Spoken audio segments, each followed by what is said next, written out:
기도하겠습니다.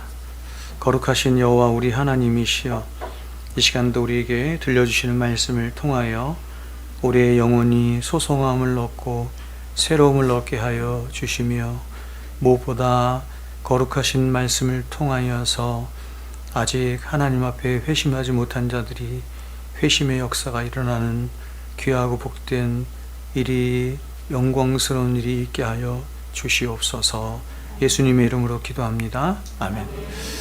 네. 춥지 않으시죠? 저 뒤에 좀 꺼도 될까요? 네. 좀 뒤에 꺼도. 앞에도 꺼 있고. 네.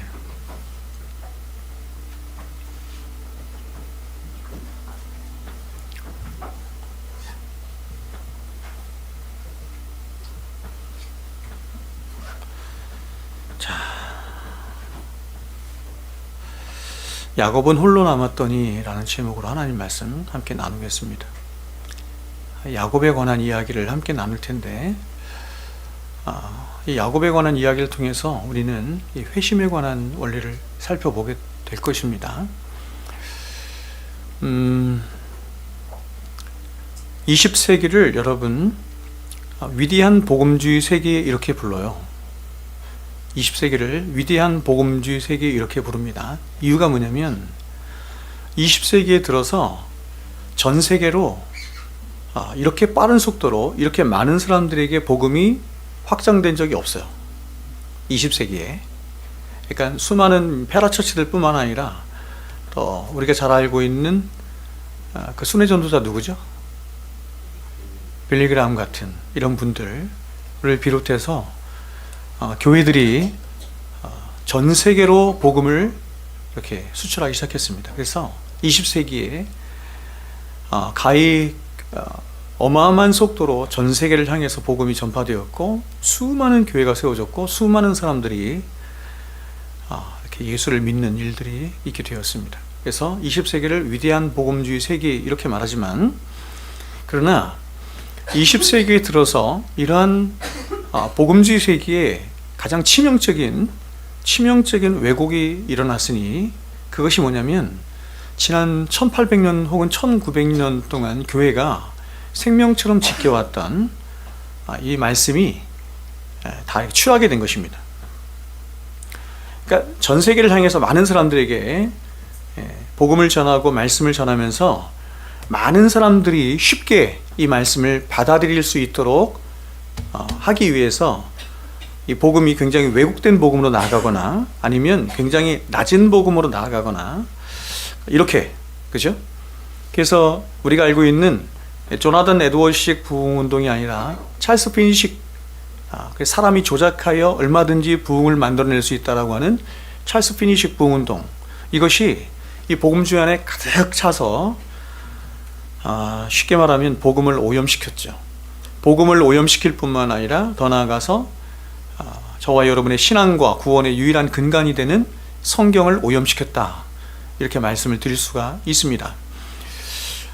여러분, 종교개혁이 일어난 이후에, 종교개혁 시대에 종교개혁이 있고, 근데 종교개혁 이후에 대략 한 100여 년 정도, 종교개혁 시대를 한 50년 이렇게 보고, 종교개혁 이후에 한 100년을 개혁파 정통시대, 그러니까 기독교 2000년 역사상 기독교가 가장 왕성했던, 가장 꽃피웠던 시대를 개혁파 정통시대 이렇게 말하는데, 이 두 시대에, 특별히 종교개혁 시대에 이 강단의 최고의 화두는 회심이었습니다. 회심. 그러니까 강단에서 다른 걸 얘기한 것이 아니라 복음이 가장 순결한 때에 복음이 무엇인가? 자, 다시요. 그리스도인은 누구인가? 그리스도인은 어떤 본질을 갖고 있는 존재인가? 그리스도인은 어떻게 해서 되는 것인가? 그리스도인은 그래서 어떻게 사는 자인가?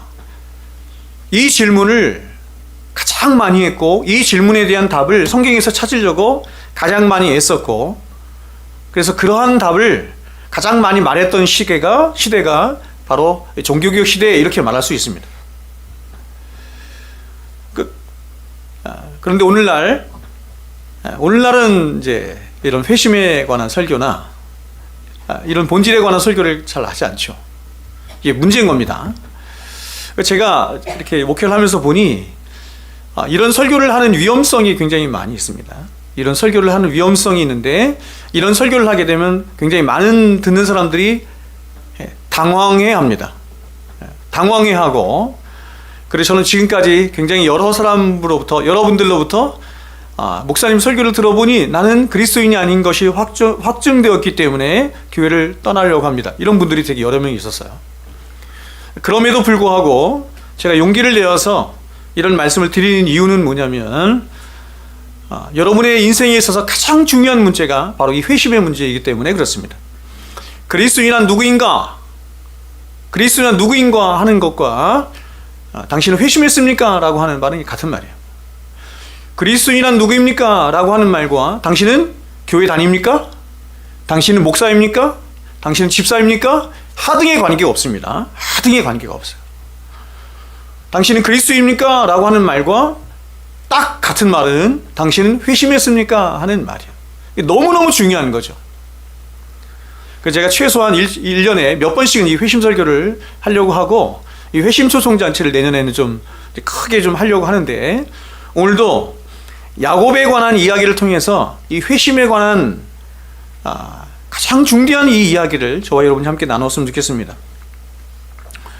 우리는 이 사건을 바로 이해하기 위해서 먼저 창세기 25장부터 32장에서 이어지는 야곱의 이야기를 먼저 살펴보아야 합니다. 여러분이 야곱의 인생을 이렇게 보면서 야곱이 이렇게 살았구나, 이렇게 늘 남을 속이고 자기를 속이면서 살았던 사람이 이렇게 하나님을 만나서 좋은 사람이 되었네, 이 정도로 알면 안 되는 거죠. 야곱이라고 하는 한 인물에 여러분을 대입시켜서 봐야 되는 거예요. 여러분을 대입시켜서. 야곱이 여러분이에요. 야곱이 저와 여러분이라는 사실을 잊어서는 안 됩니다. 우리 모두에게 너무나 잘 알려진 이 야곱의 이야기를 먼저 살펴보면 대략 이렇습니다. 우리가 잘 알고 있듯이 이삭에겐 두 아들이 있었습니다. 첫 번째 아들은 에서이고 두 번째 아들은 야곱입니다. 그런데 이 두 아들은 쌍둥이였는데 아주 다른 성정과 모양을 하고 태어났습니다. 이 두 사람의 성정에 대해서 성경이 이렇게 우리들에게 증거합니다. 그 아이들이 장성함에 에서는 익숙한 사냥꾼이었으므로 들사람이 되고, 야곱은 조용한 사람이었으므로 장막에 거주하니. 근데 태어날 때부터 형 에서의 발꿈치를 잡고 태어난 동생 야곱이죠. 야곱은 아버지로부터 장자권의 축복을 받아내기 위해서 아버지 이삭과 형 에서를 속이게 됩니다. 여러분, 에서가 장자예요? 아니면 야곱이 장자예요? 보이는 장자는 에서가 갖고 있지만 성경은 그렇게 말하지 않고 이미 태중에 있을 때부터 누가 장자? 야곱이 장자다, 이렇게 말합니다. 하나님은 그를 장자가 되기로, 하나님의 장자, 구원받은 하나님 백성이 되기로 이미 작정하셨는데, 야곱은 보이는 장자권을 얻기 위해서 이삭을 속이죠. 많은 사람들을 속이는 인생을 사는 거예요. 그는 그 일이 발각되자 분노에 찬 형 에서를 두려워하여 고향을 떠나서 삼촌 라반의 집으로 도망가게 됩니다. 그리고 그는 거기서 두 아내와 많은 자녀들을 낳고 12자녀를 낳지 않습니까? 딸도 낳고 엄청난 거부로 성장을 하게 됩니다.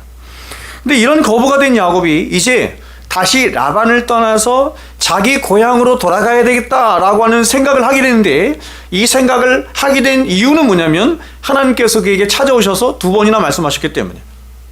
다시 돌아가라, 이렇게 말씀하시죠.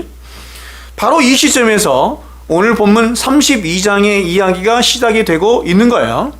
야곱은 이제 라반을 떠나서 처자식들과 많은 소유물들을 거느리고 고향 땅으로 들어가기 바로 직전에 와 있는 상태입니다. 근데 그에겐 더 이상 앞으로 나아갈 수 없는 어떤 이유가 있죠.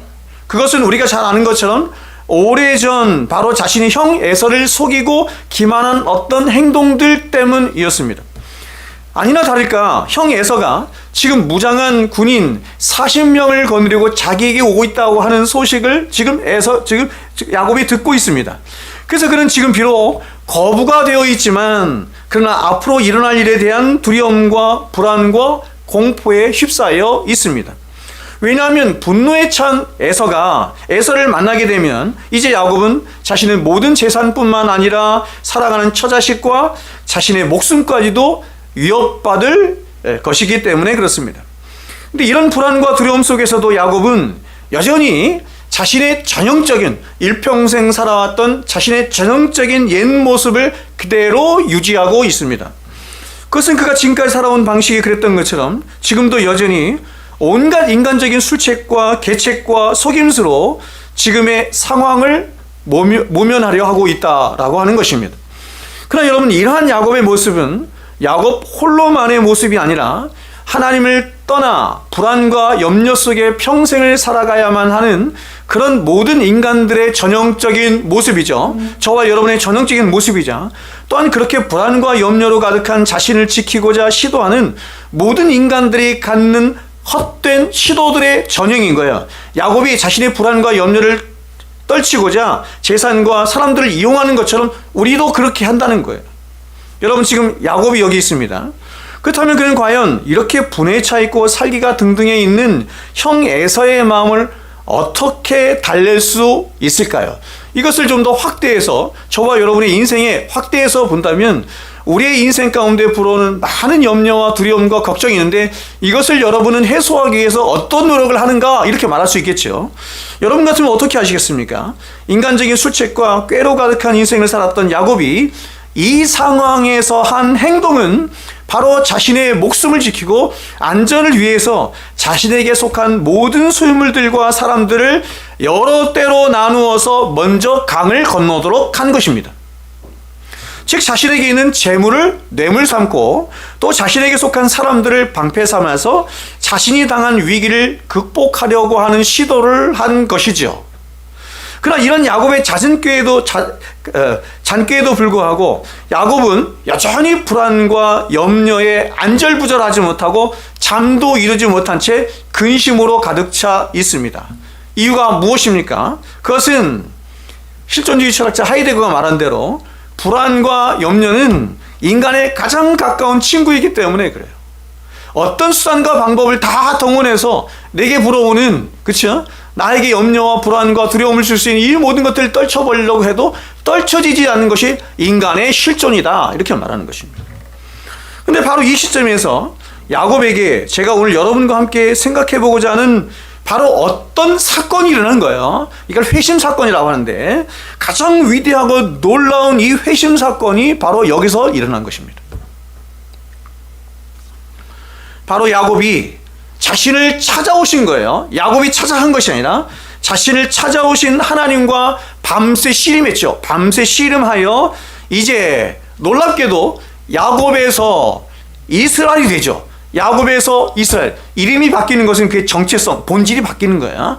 야곱이 변하여 이스라엘이 되는 그런 엄청난 인생의 대전환을 맞이하게 되는 사건이 바로 이 야복강가의 사건, 브니엘 사건입니다. 야곱과 그의 생애를 알고 있는 사람이라고 한다면 이 브니엘 사건이 야곱에게 얼마나 크고 특별한 사건인가 하는 것을 얼마든지 알 수 있습니다. 왜냐하면 정말로 야곱이 하나님의 백성이 된 때가 이때이기 때문입니다. 아, 이 사람은 정말 하나님의 사람이구나 라고 된 때가 언제냐면 바로 이때예요. 그는 형 에서를 만나기 전날 밤 바로 이 야복강가에서 어떤 특별한 체험을 한 이후에, 제가 체험이라고 했어요. 회심은 체험에 관한 것입니다. 어떤 체험을 한 이후부터 그는 이전과는 완전히 다른 전혀 새로운 사람이 된 것입니다. 이전 것은 지나갔으니 보라 새 것이 되었다. New creation. 새로운 창조물, 새로운 피조물이 된 거예요. 이전에 야곱이 가지고 있었던 그 사람이 가지고 있는 사람의 본질과는 전혀 새로운 사람으로 새 창조된 것입니다. 야복강가에서. 여러분, 이 사건이 있기 전 야곱이라고 하는 사람은 그저 종교라고 하는 것을 이용하는 한 사람에 불과했습니다. 그는 이 사건이 있기 전에도 자신의 조상들이 믿은 하나님을 믿었었고, 그래서 자신이 공경에 빠지거나 어려움이 생기면 하나님께 나아가 기도도 했어요. 잘 알죠? 그러나 이 시점까지 그는 단지 자신의 유익을 위하고 자신의 편의와 안위를 위해서 하나님을 이용하는 그런 종교인에 불과하였을 뿐 그는 하나님을 진짜로 믿은 게 아니었어요. 물론 여러분, 하나님의 카이로스의 시간에서 보면 아까 우리가 시편 139편 읽었던 것처럼 물론 여러분, 야곱은 언제부터 하나님 백성이냐면 창세 전부터 하나님 백성이에요. 복중에 짓기 전부터도 하나님 백성이에요. 그러나 하나님의 백성으로 진짜로 하나님께서 이 세상에 오셔서 이 크로노스의 시간 속에서, 크로노스의 시간, 째깍째깍 가는 시간을 크로노스의 시간을 하는데, 크로노스의 시간 속에서 그를 변화시켜서 하나님의 사람이 되게 하는 것은 바로 이 사건이에요.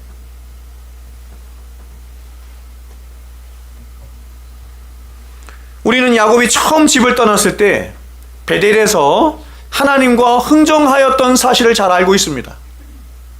여러분, 하나님과 흥정을 하다니, 오늘날도 여러분 교회 안에 있는 많은 사람들 가운데 하나님과 흥정을 하는 사람이 있는데 그 사람은 하나님이 누구인지를 모르기 때문에 흥정하는 거예요.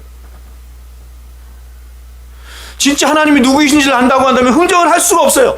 피조물 된 인간이 감히 어떻게 하나님과 흥정을 할 수 있습니까? 그러나 그는 분명히 하나님과 흥정하였습니다. 이는 그가 하나님을 하나님이 아닌 어떤 종교적인 존재나 우상 정도로 알고 있었다는 명백한 사실입니다. 그는 이렇게 하나님을 향해서 흥정했죠. 창세기 28장에 하나님이 나와 함께 하시사 내가 가는 이 길에서 나를 지키시고 먹을 양식과 입을 옷을 주사 나로 평안히 아비 집으로 돌아오게 하시오면, 조건을 내걸죠. 하나님께서 이렇게 해주시고 저렇게 해주시고 이렇게 나를 대우해 주시고 복을 주신다면, 보세요, 여호와께서 나의 하나님이 되실 것이요 내가 기둥으로 세운 이 돌이 하나님의 전이 될 것이며 하나님께서 내게 주신 모든 것의 10분의 1을 내가 반드시 드리겠나이다.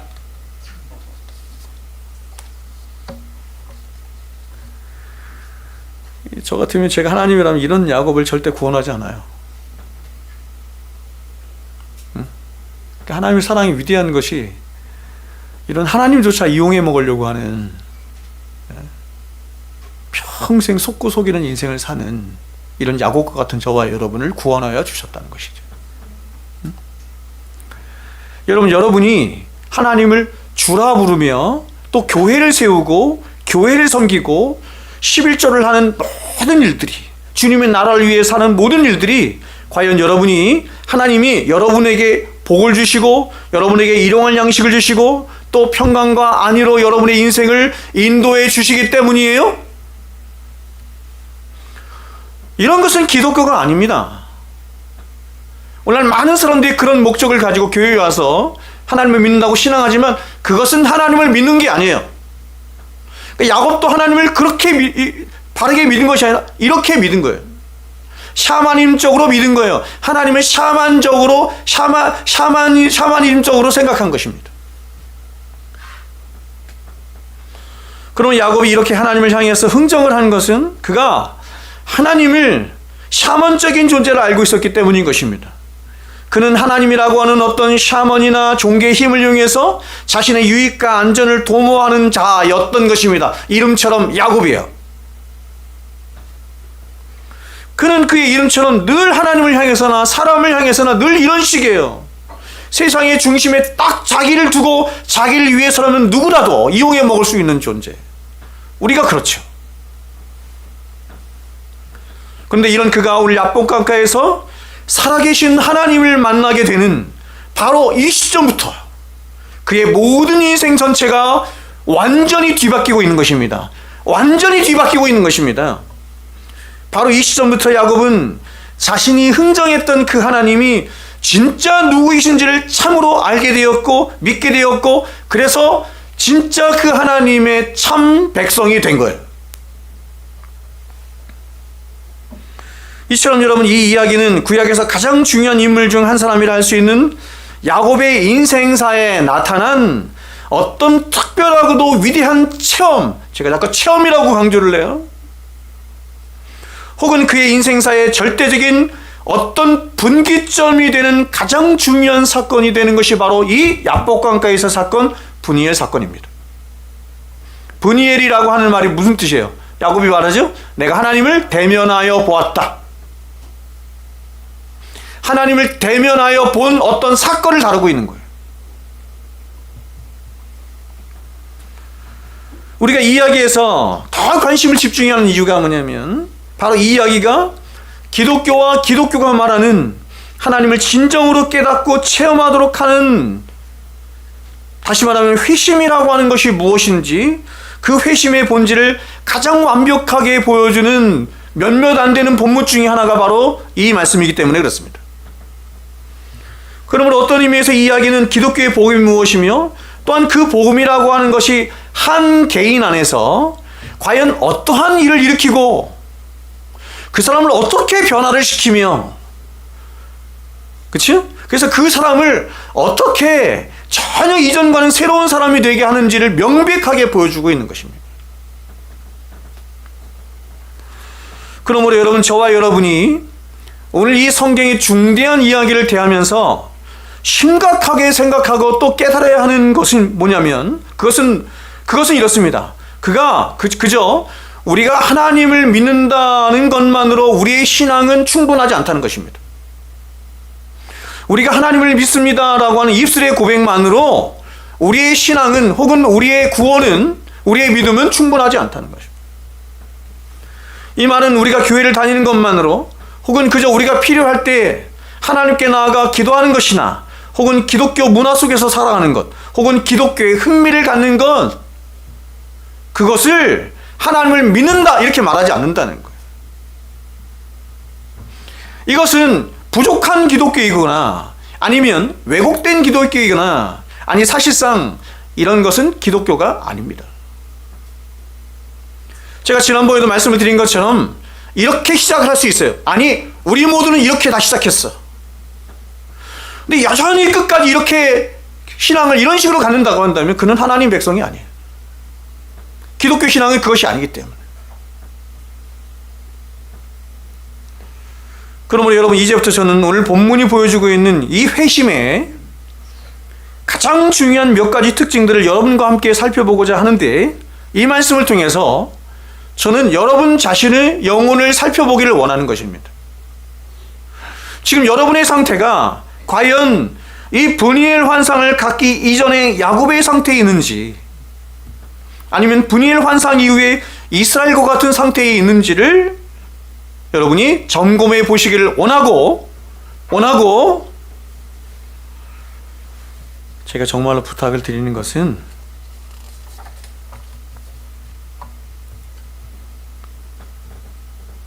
이런 말씀을 통해서 여러분의 영혼이 확인이 되면, 브니엘 환상을 본 사람이라고 한다면 더 열심을 내서, 주를 향한 더 열심을 내서 이 회심이 넓은 의미의 회심으로 발전되기를 원하는 것이고, 넓은 의미의 회심, 왜냐하면 넓은 의미의 회심은 계속해서 하나님의 은혜를 불러오는 하나님의 은혜의 수단이 된 것이기 때문에 그렇습니다.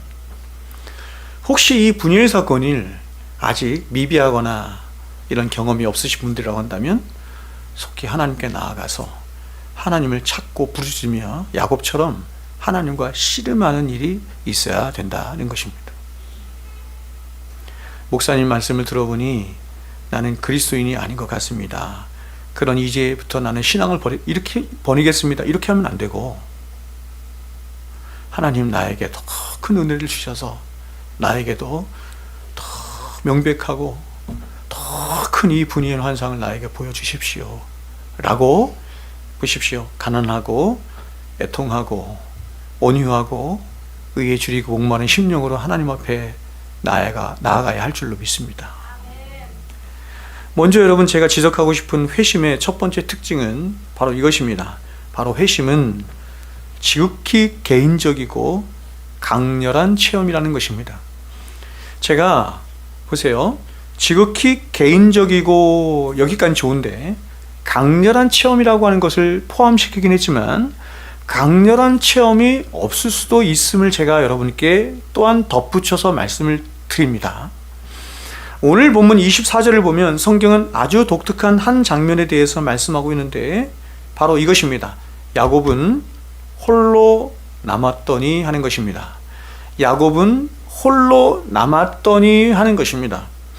즉 성경이 말씀하는 회심에 관한 첫 번째 사항, 그것은 바로 회심은 반드시 저와 여러분을 세상으로부터 격리시켜서 하나님 앞에 홀로 두는 일이 있다는 것입니다. 에클레시아, 교회, 그렇죠? 교회, 저와 여러분을 교회라고 부르기도 하고 성도라고 불러요. 교회든지 성도든지 다 같은 의미인데 어떤 의미냐면 세상으로부터 분리시킨다 이런 뜻이에요. 세상으로부터 분리시켜서 하나님 앞에 둔다 이런 뜻입니다. 세상으로부터 분리되어 하나님 앞에 있게 된 자들, 그들을 성도라고 하고 어떤 중요한 목적을 위해서 하나님께로부터 분리시켜 놓은 무리들을 교회 이렇게 말하는 거예요. 다시 말해서 회심의 가장 1차적인 작용이 뭐냐면 회심은 우리 안에서 일으키는 이 회심은 반드시 우리를 세상으로부터 분리시켜서 홀로 있는데 홀로 있을 뿐만 아니라 하나님 앞에 있게 한다는 것입니다. 여러분, 저는 이렇게 홀로 있는 일이야말로 현 시대를 살아가는 현대인들의 가장 큰 어려움 중에 하나가 아닌가 하는 생각을 해요.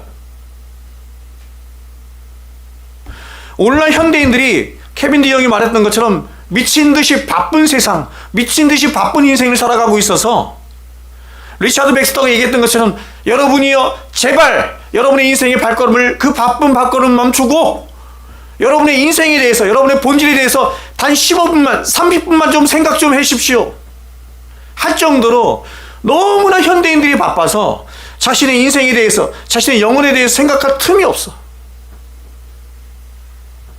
세상의 온갖 화려함과 쾌락에 빠져서, 그리고 주변의 수많은 사람들에게 파묻혀서, 그리고 내가 해야만 하고 해야만 할 것 같고 하고 싶은 일들에 빠져서 자신과 자신의 영혼을 살피고 생각하며 돌보는 일에 오늘날 현대인들이 너무나 무관심할 뿐만 아니라 이 일을 너무나 쉽게 생각하고 쉽게 망각한 채 살아가고 있다는 것입니다. 현대인들이, 아니 모든 시대의 모든 사람들이 항상 그렇습니다.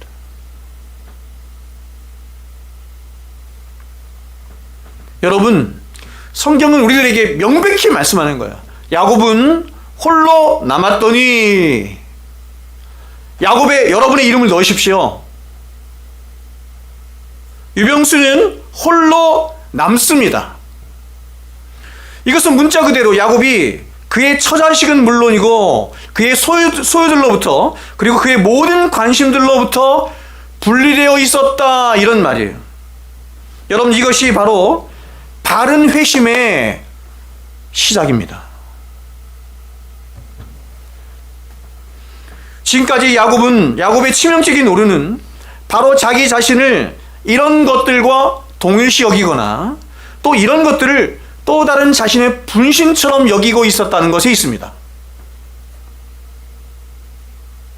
세상에서 가장 중요한 게 우주의 중심에 자기가 있는데 이런 자신의 분신처럼 여긴 게 이거예요. 자기 가족, 재물, 아파트, 자동차, 세상에서 신분, 성공, 이런 거예요. 근데 정작 야곱은 이런 것들에 너무 몰두하고 집착한 나머지 자기 자신에 대해서, 자기 자신의 영혼에 대해서 살피고 돌아보며, 더 나아가서 그런 자신을 창조하시고 지으신 그 하나님을 만나는 그 일에 너무나 소홀했던 것입니다. 누가복음에 나오는 그 나사로, 부자와 나사로의 비유에서 그 부자가 그렇죠? 네?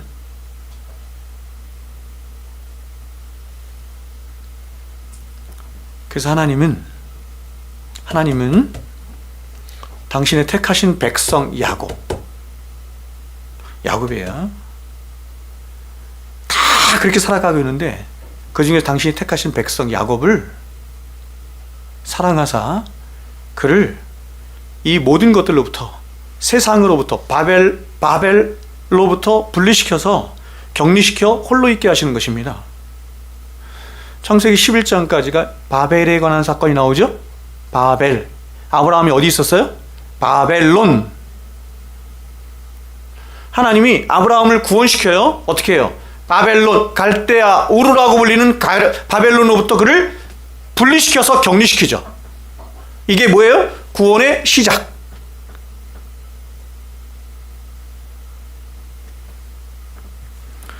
하나님은 늘 이렇게 자신의 택하신 백성들에게는 당신이 정하신 카이로스의 때를 따라서 이렇게 세상과 격리시키는 일을 통해 그들을 반드시 하나님 앞에 홀로 있게 하는 일을 하십니다.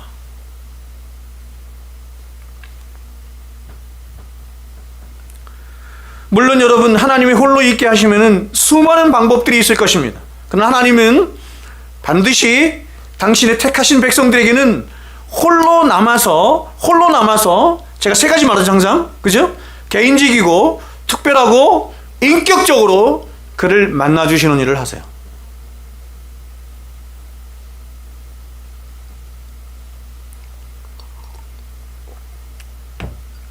하나님과 우리의 만남은 반드시 개인적이고 특별하고 인격적입니다.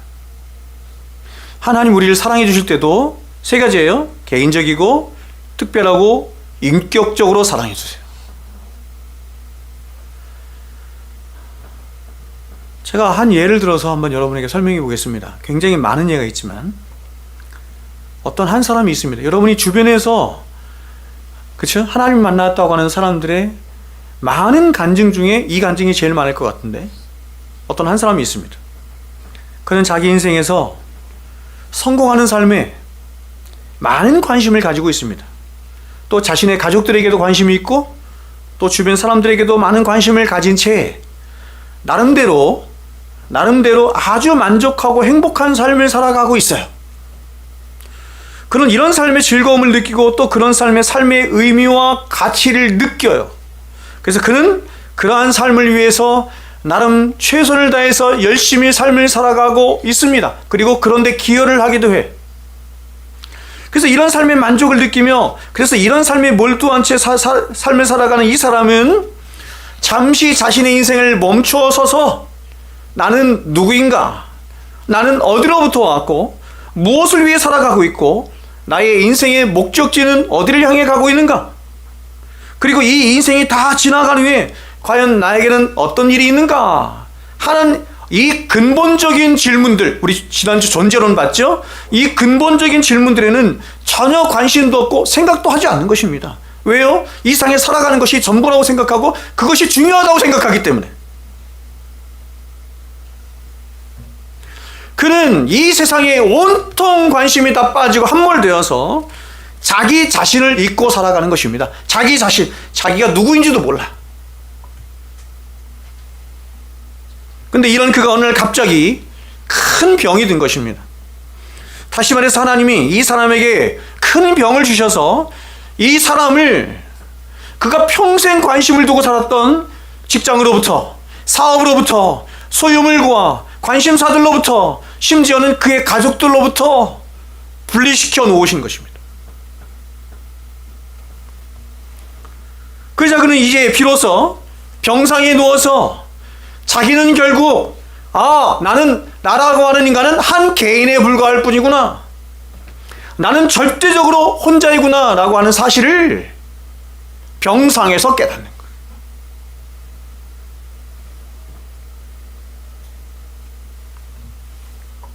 이전까지는 자기를 보호하고 자기와 함께 할 수 있는 것이 많이 있었어요. 좋은 직장도 있었고 돈도 있었고 사랑하는 가족들도 있었어. 이 사람들이 나에게 행복을 주고 나에게 가치를 높여주며 나와 함께 할 것이라고 생각했어요. 그런데 큰 병에 고칠 수 없는, 이 세상에서는 고칠 수 없는 큰 병에 딱 직면하자 그 모든 것들이 아무것도 아니구나. 이 일을 직면하는 자는 나 혼자뿐이구나라고 하는 것을 깨달은 거예요. 거기서. 그리고 그는 심각하게 이제 자신과 자신의 영혼에 대해서 그리고 자신의 인생에 대해서 생각을 하기 시작한 것입니다. 여기서.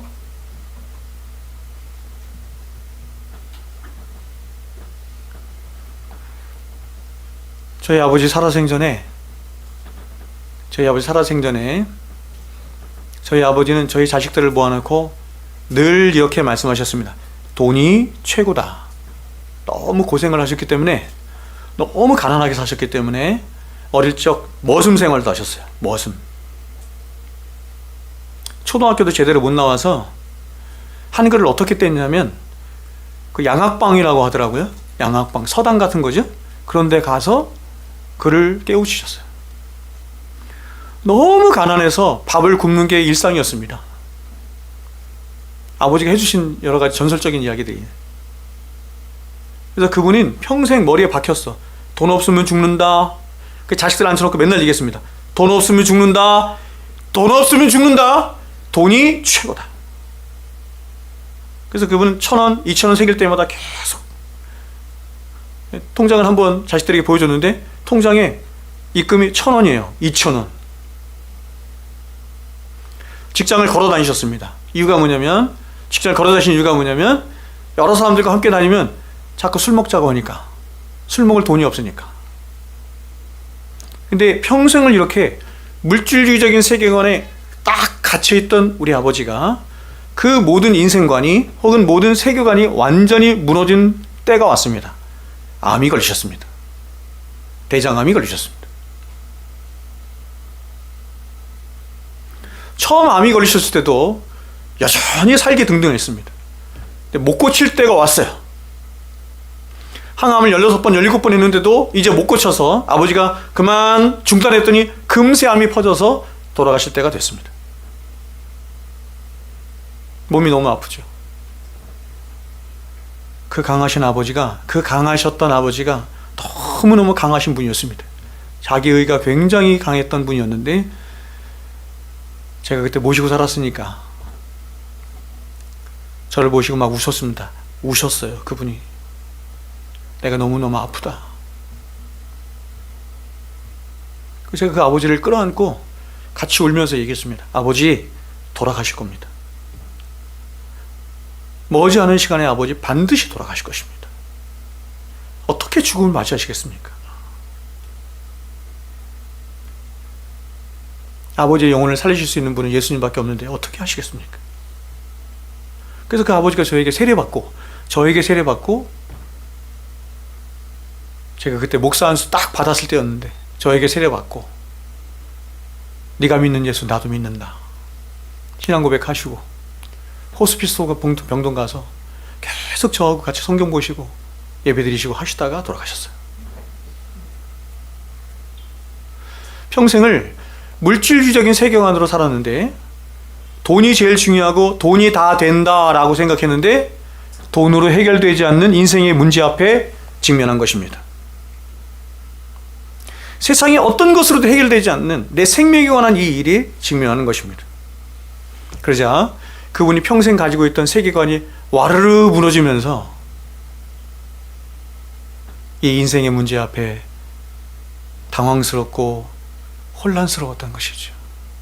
그때 제가 복음을 전하자 그 하나님이 눈에 들어오고 마음에 들어오기 시작한 것입니다.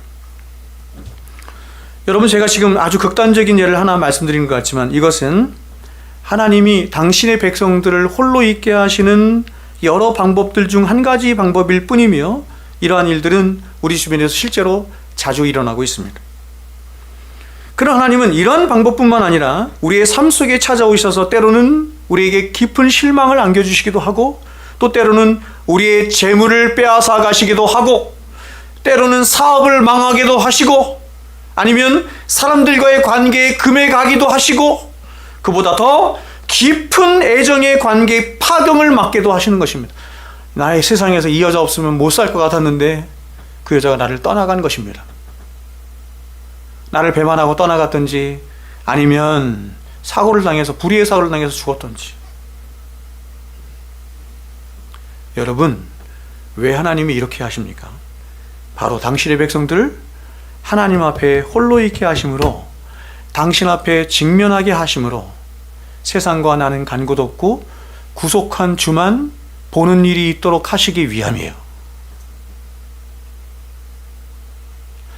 왜 여러분 성경에 보면 그렇게 많은 영적 거장들이, 왜 믿음의 사람들이 항상 광야에 있었습니까? 왜 하나님이 그를 항상 광야에 두셔서 홀로 두셨습니까? 제가 대학을 졸업하고 2년 반 동안 산에 있었습니다. 산에, 기도원에. 그때 들려지는 하나님의 음성과 지금 들려지는 하나님의 음성은 완전히 달라요. 광야는 조용한 것입니다.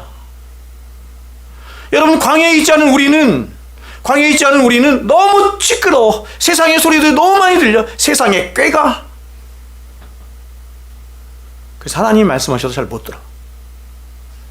그래서 하나님이 당신의 사랑하는 백성들을 항상 이렇게 홀로 두셔.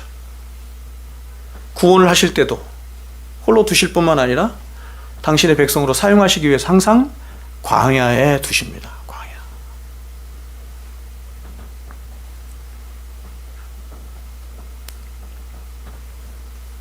하나님은 성경과 역사에 나타난 모든 하나님 당신의 백성들을 이렇게 홀로 두게 하셨고, 그렇게 홀로 있는 당신의 백성을 찾아오셔서 만나주셨고, 그 하나님 앞에 직면한 하나님 백성들은 자신의 실체를 그 하나님 앞에서 보게 돼서 그 하나님 앞에서 자신이 어떠한 존재인지를 보게 된 것입니다.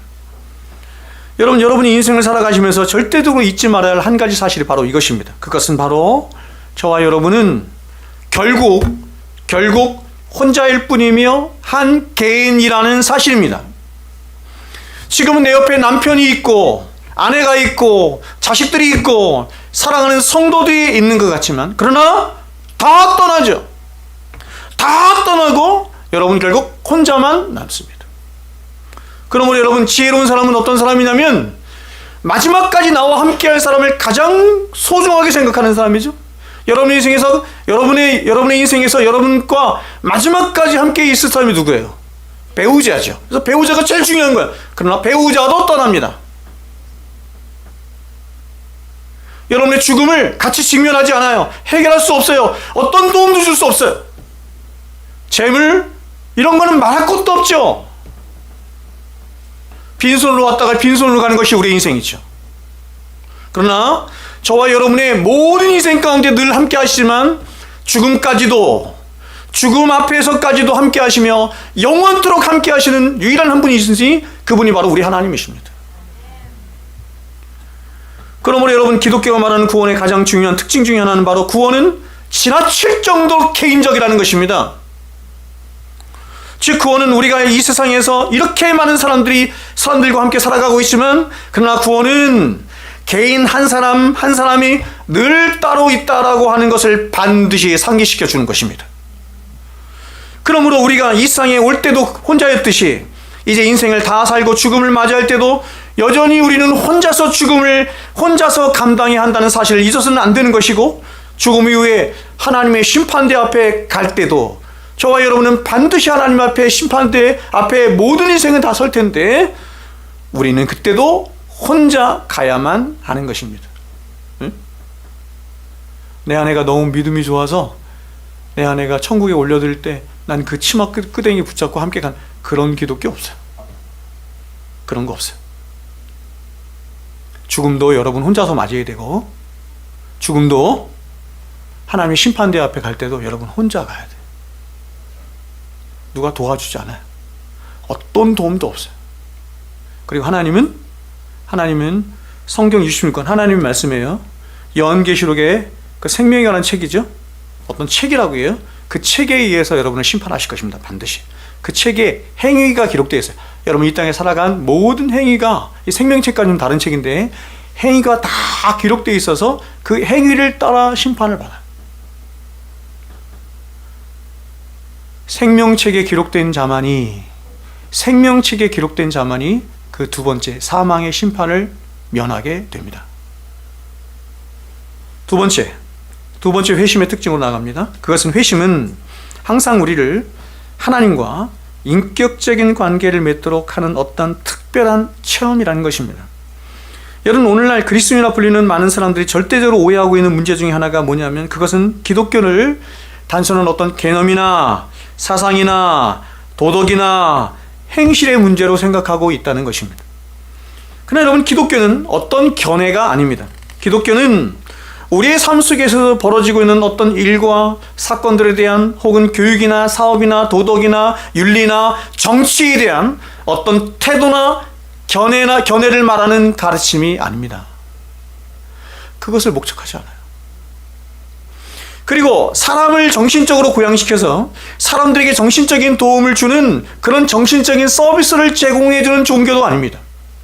그리고 사회나 국가를 위해서 기여하도록 하는 어떤 중요한 메시지를 전하는, 그렇죠? 단체도 기독교가 아닙니다. 기독교가 말하는 복음의 가장 중요한 핵심은 바로 피조물에 불과한 한 인간이, 피조물이자 죄인에 불과한 한 인간이 창조주시요 구원자이신 하나님을 전인격으로입니다. 전인격적으로 대면하도록 하는 것에 그 목적을 둡니다.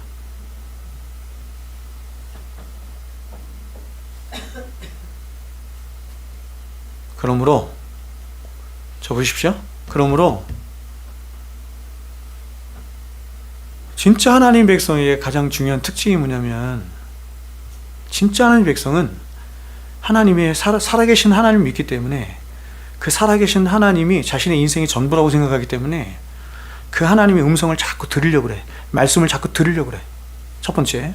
두 번째는 그 하나님과 계속해서 사귀고 교통하려고 해. 기도죠? 말씀과 기도. 평생에 걸쳐서 말씀과 기도에서 떠나지 않는 자입니다.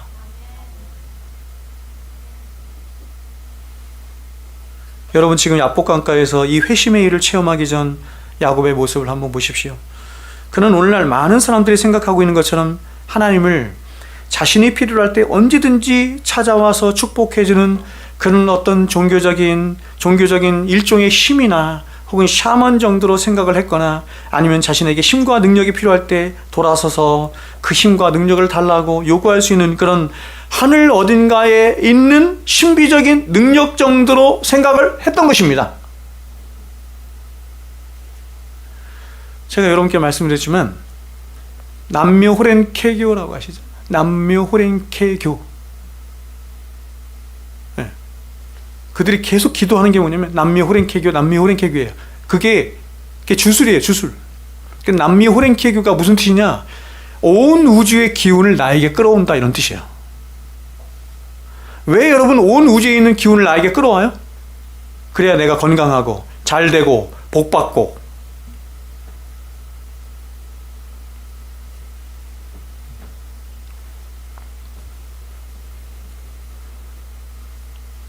이 극적인 밤에 그가 이 세상과 자신을 지으신 하나님을 대면하자 그동안 알았던 하나님에 대한 모든 생각이 다 무너지면서 진짜 하나님을 만난 것입니다.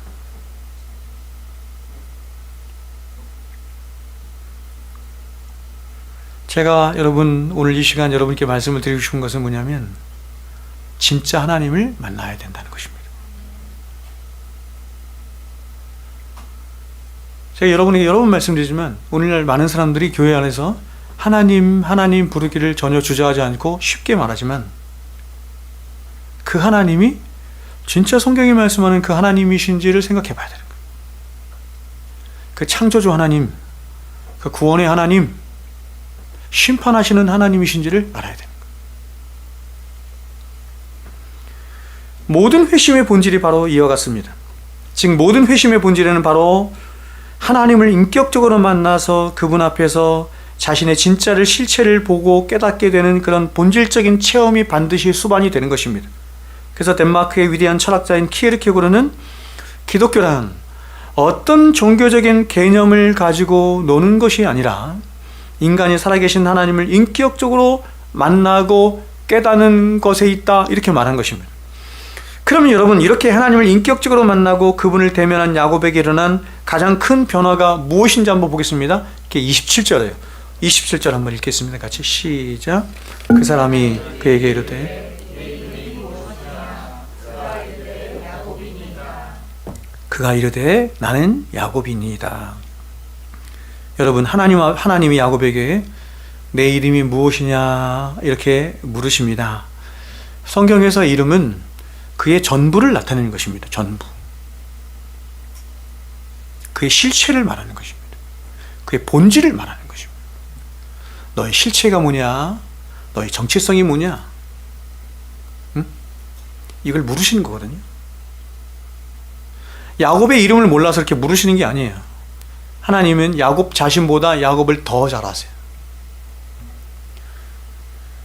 왜 하나님이 무슨 의도로 야곱의 이름을 물으시냐면 그것은 하나님이 야곱을 축복하기에 앞서서 야곱의 진정한 변화를 위해서 의도적으로 질문하신 건데 그 질문의 요지가 뭐냐면 너 진짜 너 아니? 이런 묻는 것입니다. 너 자신을 아니? 너의 지금 진짜 실체를 아니? 묻는 것입니다. 우리에게 진정한 복이 되는 예수 그리스도를 하나님께 주시기 전에 하나님께 직면한 우리들에게 하나님께서 먼저 질문하는 게 뭐냐면 너는 너의 실체를 아니? 그게 진짜로 내가 너에게 주려고 하는 이 복인 예수 그리스도를 복이라 여기니? 묻는 거예요.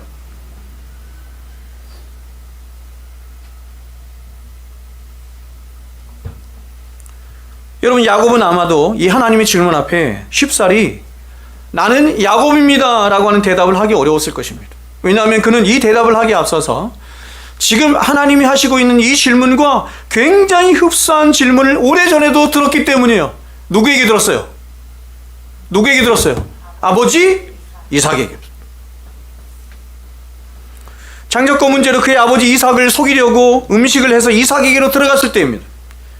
그때 이제 나이가 많아 눈이 잘 안 보이던 이삭이 야곱을 향해서 물었던 말이 그것입니다. 내 아들아, 네가 누구냐? 네가 누구냐? 네 정체가 뭐냐? 네 정체가 누구냐? 물은 것입니다. 이에 대해서 야곱은 이렇게 말합니다. 나는 아버지의 아들 에서이니이다. 아담 안에 태어난 모든 인간들이 하는 짓이 바로 이것입니다. 하나님 앞에서 이 자신의 죄된 실체, 죄인된 실체, 피조물된 실체, 피조물된 실체를 계속해서 가리고 야곱된 자신을 계속해서 가리고 계속 어떻게든 에서의 탈을 쓰고 사는 것입니다.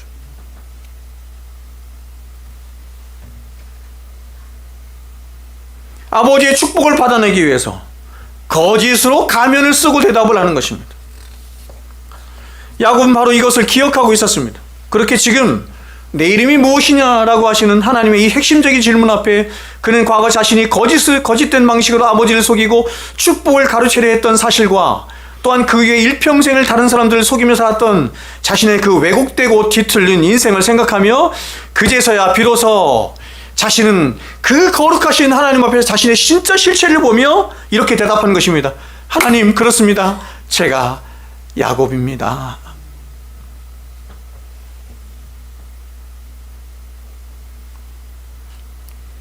그는 태어나면서부터 야곱이었는데 평생을 자신을 야곱으로 살기 싫어서 야곱의 실체를 가리며 그렇게 평생을 살았던 것입니다. 근데 하나님 앞에 직면하자 거룩하신 하나님 앞에서 내가 이렇게 왜곡되고 뒤틀렸고 거짓되고 부패한 인간이구나 라고 하는 것을 알아서 하나님, 내 이름처럼 정말 제가 야곱입니다 이렇게 고백하는 거죠. 그러므로 여러분, 저와 여러분이 하나님을 인격적으로 만났다라고 하는 것은 바로 거룩하시고 참되심에 유일하신 하나님을 우리가 대면함으로 그 하나님 앞에서 거짓되고 죄된 우리의 실체를 진정으로 보고 깨닫고 인정하며 돌이킴으로 이제 그렇게 거짓되고 부패한 그런 야곱 같은 우리를 이제 야곱이 아닌 예수 그리스도의 보혈로 우리를 입혀주사 이스라엘아 불러주시는 하나님과의 전혀 새로운 관계를 맺는 거예요. 전혀 새로운 어떤 관계입니까? 여러분, 언약적인 관계, 언약적 사랑의 관계. 세 번째, 회심의 특징은 바로 이 회심을 체험한 사람은 항상 그것을 그의 인생에서 가장 중요한 것으로 인식한다는 것입니다. 오늘 본문에 나와 있는 야곱을 한번 보십시오. 그가 야복 강가에서 홀로 남아 하나님과 대면하여 씨름이 전까지 그는 앞으로 벌어질 일들에 대한 염려와 걱정과 두려움으로 안절부절하지 못했습니다. 그런데 이런 그가 바로 이 회심의 체험, 즉 하나님과의 깊은 씨름을 하기 시작하고 또 그 씨름이 진행되는 동안 야곱은 자신의 인생에서 가장 큰 두려움의 대상이었던 누구예요? 에서를 잊어버립니다. 에서는 한 번도 한순간도 잊을 수 있는 대상이 아니에요. 왜냐하면 자신의 인생에서 가장 큰 두려움을 주는 대상이었기 때문에. 근데 하나님 앞에 직면하자 에서가 머릿속에서 사라져. 자신의 인생에서 가장 큰 관심의 대상이었던 소떼, 양떼, 재산들, 자신의 처자식 잊어버려요. 그는 오직 자신 앞에 서 계시는 하나님과 그리고 하나님과 씨름하는 어떤 특이한 체험들과 그리고 그분에 의해서 제시된 놀라운 축복에만 몰두한 채 그는 그동안 자신이 평생 동안 일궈온 모든 것들을 다 잊은 것입니다. 그렇죠? 그래서 여러분, 제가 말씀을 드린 것처럼 진정으로 회심한 자는 평생에 걸쳐서 계속 회심하는 거예요. 회심. 그럼 계속해서 하나님 앞에 나가 기도하면서 회개하고 또 회심하면 어떤 일이 있느냐? 계속해서 우리 안에 어떤 일이 있냐면 세상과 나는 간 곳 없고 구속한 주만 보이는 일들이 그런 넓은 힘의 회심 속에서 계속 있는 거예요. 좁은 힘의 회심에서도 안 보여요. 지금까지 내가 쌓아왔던 업적, 어떤 학력, 학벌 다 좋습니다. 직업, 자랑 다 아무것도 안 보이고 세상과 나는 간 곳 없고 구속한 주만 보였는데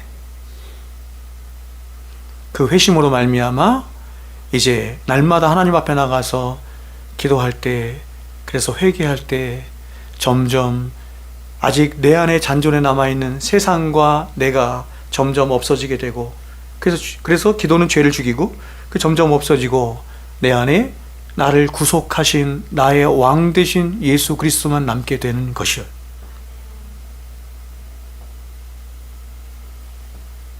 그래서 이 놀라운 체험 앞에 그는 이렇게 고백한 것입니다. 26절 보시면 야곱이 이르되 당신이 축복하지 아니하면 가게 하지 아니하겠나이다. 마땅히 이래야죠. 여러분, 이제 곧 얼마 있지 않으면 날이 밝아올 것입니다. 그리고 자신이 가장 두려워하는 에서가 들이닥칠 것입니다. 그런데 이렇게 급박하고 위중한 상황 속에서 그는 이렇게 말하고 있는 것입니다. 하나님, 나는 당신을 절대로 가게 하지 않을 것입니다. 설령 나에게 있는 모든 것을 다 잃어버린다 할지라도 당신이 나를 진정으로 축복하지 않으신다면 나는 당신을 결코 가게 할 수 없습니다. 이렇게 고백하는 것입니다. 여러분, 정말 구원받은 참 그리스도인의 사람은 어떤 사람입니까? 그는 자신이 만나고 자신이 알고 깨달은 하나님이 자신의 인생에서 가장 절대적으로 중요한 분이라는 사실을 알고 깨닫고 믿는 사람.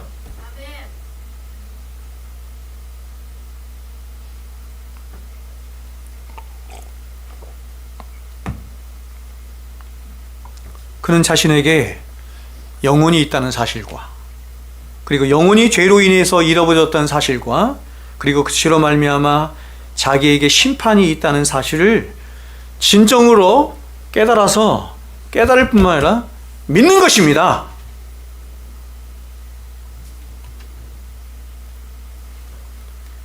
그래서 그는 자신의 삶에서 가장 중요하고 긴급한 일이 바로 자신은 그 끔찍한 죄로부터 용서받고 구원받아야 하는 것이며 또 하나님과 화목하는 일이라고 생각을 하는 거예요. 내 인생에서 가장 중요한 일이 죄로부터 구원받고 하나님과 화목하는 일이라고 생각하는 것입니다. 한 번만 그런 것이 아니라 평생에 걸쳐서 그렇게 하는 것입니다. 그러면 이러한 모든 문제들을 해결할 이 세상에 유일한 분이 누구이십니까? 그래서 하나님이 율법이잖아요. 하나님 자신이 율법이에요. 율법에 직면한 혹은 하나님 앞에 직면해. 그럼 하나님이 몽학 선생이 되신 하나님이 우리의 손을 붙잡고 어디로 가느냐? 어디로 가요? 예수 그리스도께로 데려가시는 것입니다.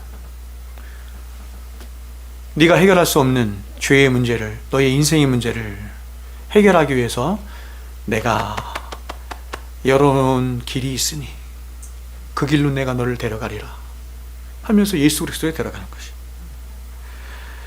그렇게 그는 그 유일하신 예수 그리스도께로 돌아가서 다시 고백하는 것입니다. 주님, 나의 구주 되시고 나의 왕이 되시고 나의 주인 되시고 나의 목자 되신 나의 사랑하는 주님, 주님께서 저를 축복하지 않는 이상 저는 절대로 주님을 가지 않게 할 것입니다.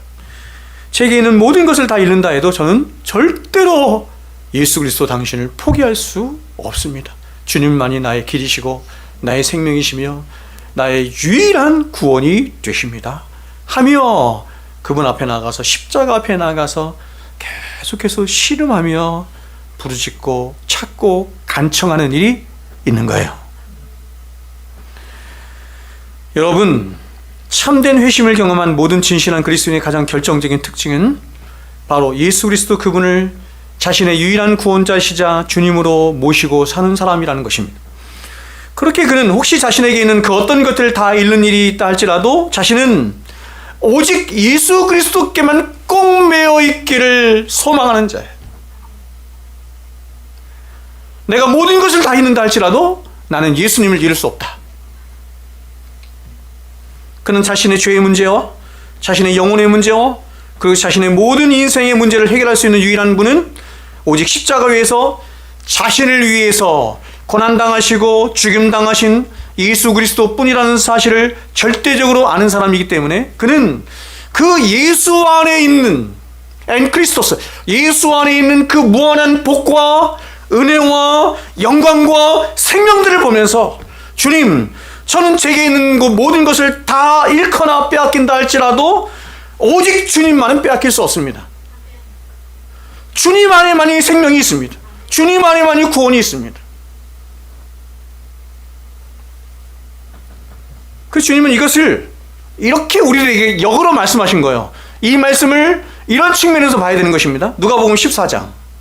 누가복음 14장의 말씀을 제자훈련하는 사람들이나 많은 사람들은 결단의 문제로 생각하지만 보십시오.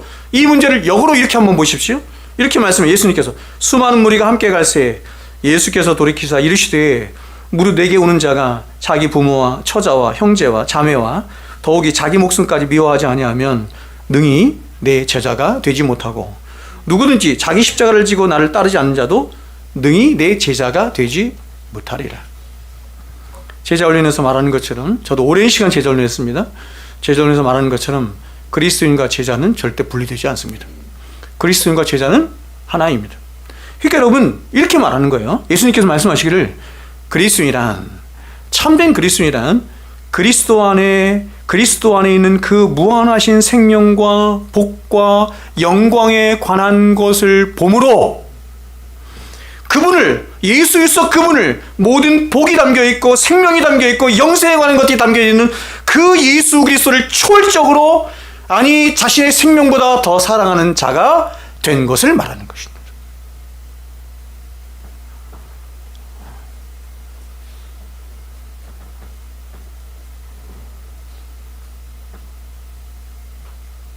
저는 주님이 말씀하신 이 말씀에서 뒤로 양보할 마음이 없습니다. 저와 여러분이 이렇게 살아갈 수 있음을 제가 말씀을 드리는 게 아니에요.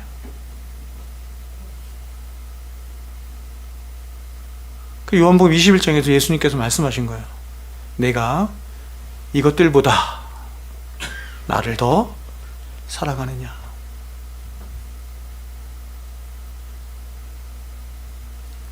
오랜 시간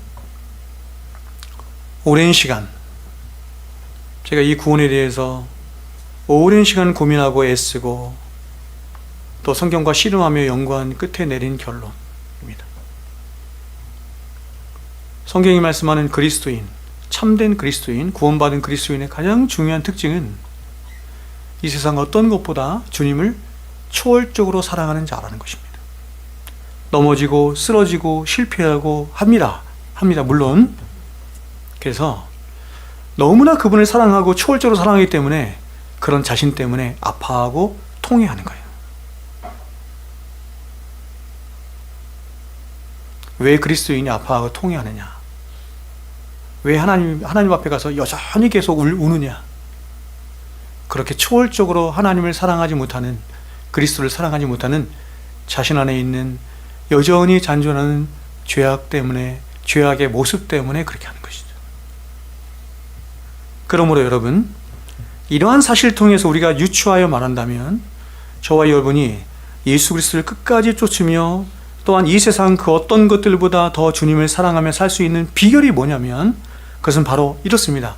저와 여러분의 믿음의 주가 되시고 저와 여러분을 온전케 하실 그 주님을 날마다 보고 또 보는 것밖에 없어요. 방법 없습니다. 방법이 없습니다, 여러분.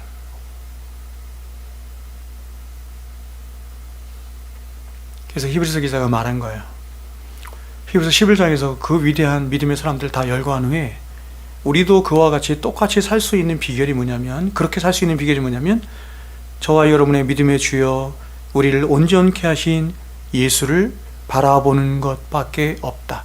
바라봄이 영어로 보면 fix예요. fix. 고정시키는 거죠. 어떻게 그 길을 갈 수 있겠어요? 마지막으로 간단하게 말씀을 드리고 말씀을 마치겠습니다.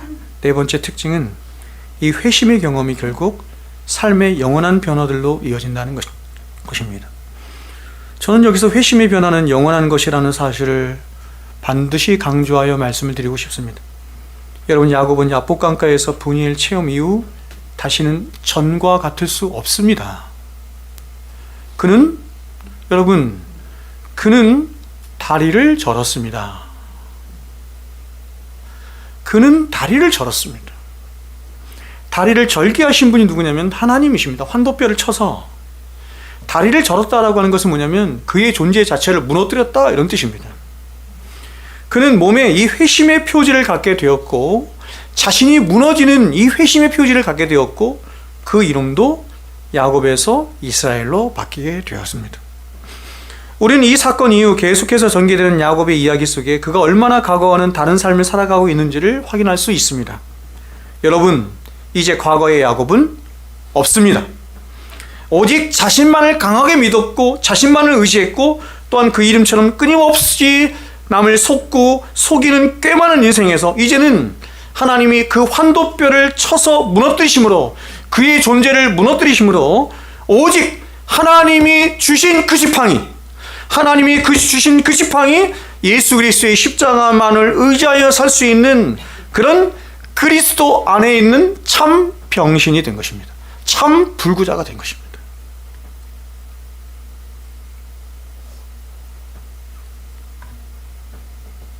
그런데 여러분, 이 불구자를 보십시오. 불구자가 되었습니다.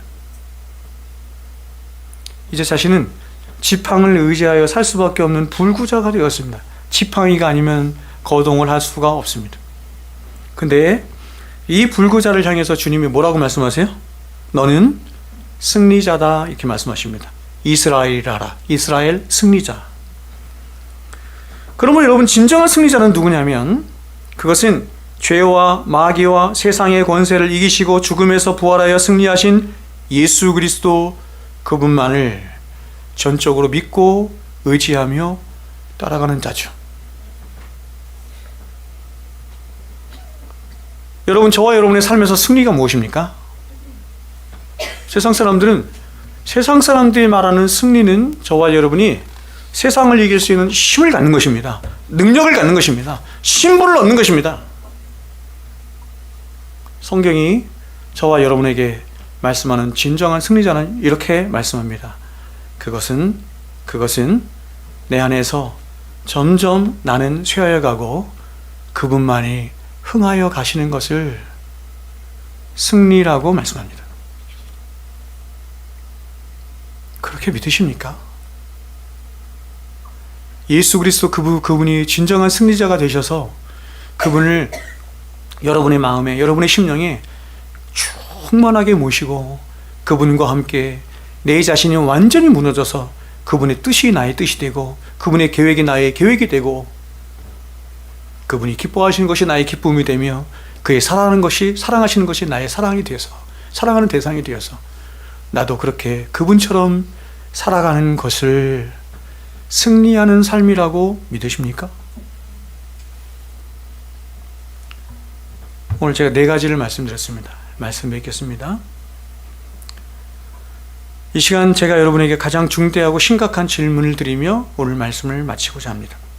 그것은 과연 여러분에게도 오늘 야곱이 경험한 것 같은 그런 회심의 중대한 체험과 또한 그 회심으로 말미암은 그리스도인이 갖는 중대한 표지들이 있는가 하는 것입니다.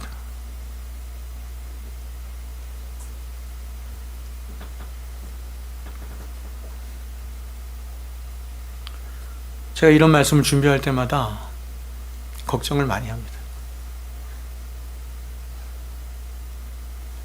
리차드 백스터의 책 중에 회심이라고 하는 책이 있습니다. 회심. 아시나요? 리차드 백스터의 회심이라고 하는 책을 제가 부목사 시절에 사람들에게 많이 보급시켰고 가르쳤습니다. 제가 많이 보급시키고 가르칠 때마다 그 책을 읽고 많은 사람들이 이렇게 말했습니다. 목사님, 제가 이 책을 읽어보니 저는 그리스도인이 아니었습니다.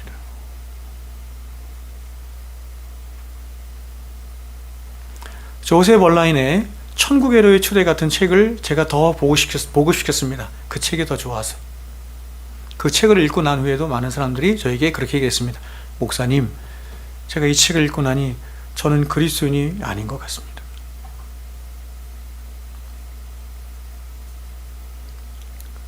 그렇게 반응이 나와야 바른 반응이에요. 그러니까 이런 말씀이나 백스터의 책이나 아니면 조셉 얼라인의 그런 책들은 보세요. 원리를 소개시켜 주는 거예요. 원리를 소개시켜 주고 정답을 말하는 거예요.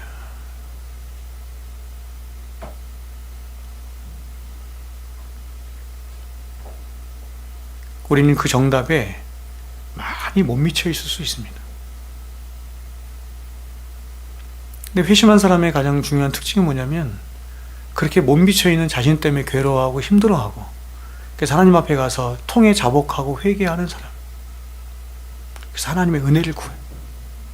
자신도 예수님처럼 살고 싶어 하는 것입니다. 바라기는 여러분, 분이엘의 체험이 있는 분이 있다고 한다면 그 분이엘의 체험이 더 넓은 회심으로 넓게 여러분의 삶 가운데 자리 잡아서 더 거룩하고 복된 삶으로 나아가기를 바라며, 혹시 분이엘의 체험이 없는 사람이라고 한다면 이 절대적으로 시급한 이 일을 위하여 하나님 앞에 나아가시기를 바랍니다. 여러분 저는 제가 목회하고 있는 사랑샘교회 안에 있는 모든 성도님들 그리고 우리 자녀들이 이 분이엘의 체험이 다 있기를 바라고 있습니다. 그리고 이 분이엘의 체험과 이 회심으로 인한 여러 성도의 많은 특징이 나타나지 할 때 목회자로서 많은 괴로움을 갖는 것입니다. 그리고 기도를 하는 것입니다. 하나님이 저와 여러분을 향해서 가지신 회심의 목적이 그렇듯이 저 또한 여러분을 향한 여러분의 신앙의 목적과 이름이 여기까지입니다. 여기까지. 그렇게 되어서 저와 여러분 모두가, 우리 자녀들 모두가 진정으로 구원받은 하나님의 백성, 저는 여러분을 절대로 속이고 싶지 않습니다. 가볍게 말하고 싶지도 않습니다. 진정으로 구원받은 야곱과 같은, 그래서 야곱이 변하여 이스라엘이 되는 역사가 우리 가운데 있어지기를 주의 이름으로 축원드립니다. 기도하겠습니다.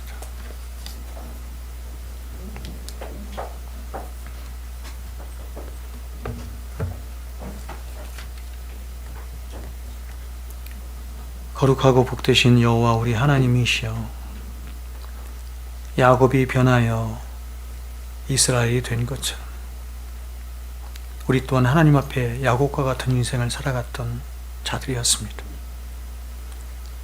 하나님을 이용해 먹고 하나님을 속이며 수많은 사람들 속이며 나를 위해서라면 무슨 일을 할 수 있는 그런 아담 안에 있는 자들이었는데, 이런 우리를 기억하사 잊지 아니하시고 만세전부터 우리를 사랑하시고 품으셨다가 하나님께서 야곱을 찾아오셔서 그를 이스라엘로 변화시키셨던 것처럼 우리 또한 그렇게 변화시키신 줄로 믿습니다. 이제 우리가 하나님 앞에 해야 하는 가장 중요한 일은 그 분일의 체험이 날마다 우리 안에서 더해지는 것이니, 주여 말씀과 기도로 더욱더 거룩하여져 가는 하나님의 친백성들 되게 하여 주시옵소서. 이제는 우리 구주 예수 그리스도의 크신 은혜와 하나님 아버지의 만극하신 사랑하심과 성령님의 교통 충만하심의 역사가 이제로부터 영원토록 우리와 항상 함께 있을지어다. 아멘.